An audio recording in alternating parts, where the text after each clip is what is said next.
Home to over 20 UNESCO World Heritage Sites, Turkey's rich archaeological history has been a draw for both academics and tourists. But over the centuries, many of these monuments have fallen into disrepair.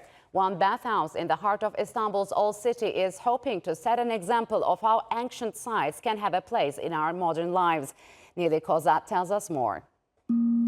The space within the bathhouse is like paradise. Those words were once etched in Farsi along the blue and white tiles of this Ottoman-era hammam. The Zeyrik Çinili Hammam, in one of Istanbul's most ancient districts, is making a comeback. Named after its prominently used blue Iznik tiles, it has transformed into a multifaceted space. The 500-year-old treasure reopened to the public as a hammam, museum, and cultural space after years of painstaking restoration. Zeyrik Çinili Hammam was bought in 2010 by the Marmara Group, and they have hired a full team of archaeologists, experts, architects to restore it, thinking that they would be able to open it again within 2 or 3 years. But here we are, 14 years later, and the hammam just opened its doors on May 3rd to its visitors as a functioning Ottoman bath.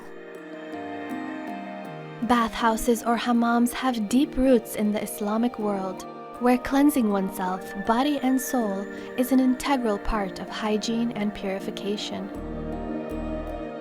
A common ritual across the region, this practice dates back to more than 2 millennia, serving as a source of healing and community.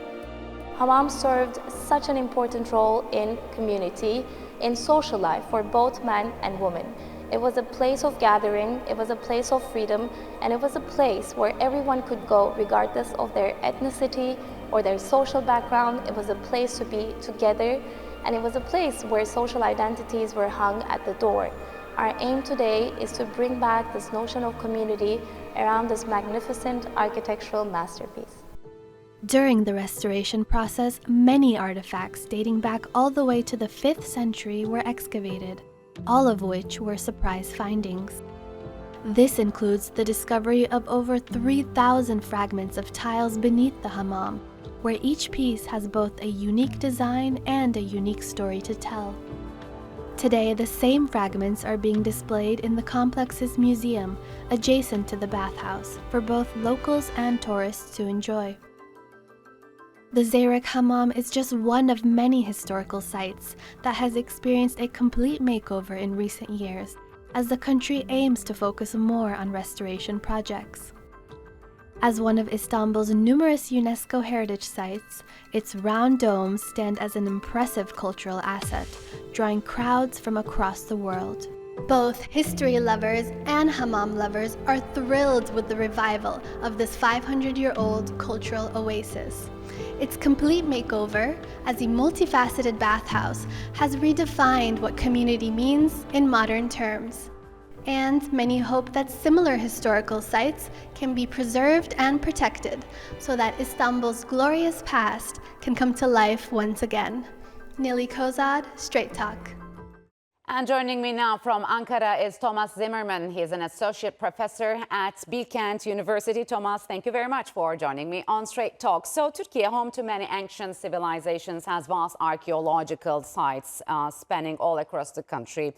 The question is, how far has Turkey come in preserving and restoring its historic sites? Thanks for having me in your program once again. Thank you very much. We are still scratching the surface, so to say. There's a tremendous efforts for the places which are subject to thorough expeditions and excavations here since basically the 19th century. But as you know, all these projects, that was quite intensified after the foundation of the Turkish Republic, 1923, and then with all these projects launched and executed by the first real generation of Republican Turkish archaeologists here. Mm-hmm. And over the past years, there is a tremendous number of excavations, expeditions, surveys, and the like. But still, we are encountering so many surprises. Well, just to give you an example, think about the southeast of Turkey. Think about the Haram Plain and Göbekli Tepe, which is a place that was known since the 1960s, basically, but only subject to thorough investigation here since the 1990s. And now colleagues started surveying the hilltops, and it turns out that, of course, Göbekli Tepe is not alone. Yes. There's Yes. many dozens of other sites there here. So this is. So still, are you saying that, are other right. regions of Turkey being treated as meticulously, let's say, as Istanbul and some other Western cities when it comes to preservation and restoration? With preservation and restoration efforts, that's an extremely delicate topic, since excavation is something that you can conduct, that you can perform with the appropriate methodology and the team and the tools. The real trouble starts when it comes to preservation. And of course, now with all these efforts, especially focusing also on Istanbul and many other places, you see how a painstaking work it is to be both true to form and applying old technologies, researching old materials, original materials, keeping the authenticity, keeping the originality, but preserving the monuments here for future generations to come. So, this is something that takes time. Sure. Yeah, I was going to ask this. I mean, how I understand it's really hard to restore and reinforce these ancient landmarks and sites. But the question is, does Turkey have enough manpower to carry out large-scale restoration efforts, or does it need international cooperation? I believe this is not only specific for Turkey, but for all states here on this globe, that such efforts never can be done only with, let's say, the national workforce. Of course, there's all these experts, there's all these new institutes, there's universities, there's the institutes, the conservation and restoration departments, which are training colleagues here in the field of restoration and conservation here the best way possible. But it's the sheer number, and it's of course the tremendous richness that this country possesses, that you need all these collaborations. You need these collaborations with international experts. And we also have to consider the fact that ancient civilizations didn't mind modern political borders. So this is the philosophy, sure enough, to collaborate, to cooperate with international experts, especially in the efforts to preserve these unique places here for future generations. So how does Istanbul stand out when compared to other historic cities, and what makes it so special, not only for Turkish citizens, but also for foreign tourists when it comes to ancient monuments? Yeah, that's a great question. Now, let me start with a comparison. Well, if you enter Istanbul, if you walk the city, you feel this gravity, you feel this weight of history which resides on this place. Take Berlin as another example from Germany, also a place which experienced an extremely versatile history through the ages, through the centuries.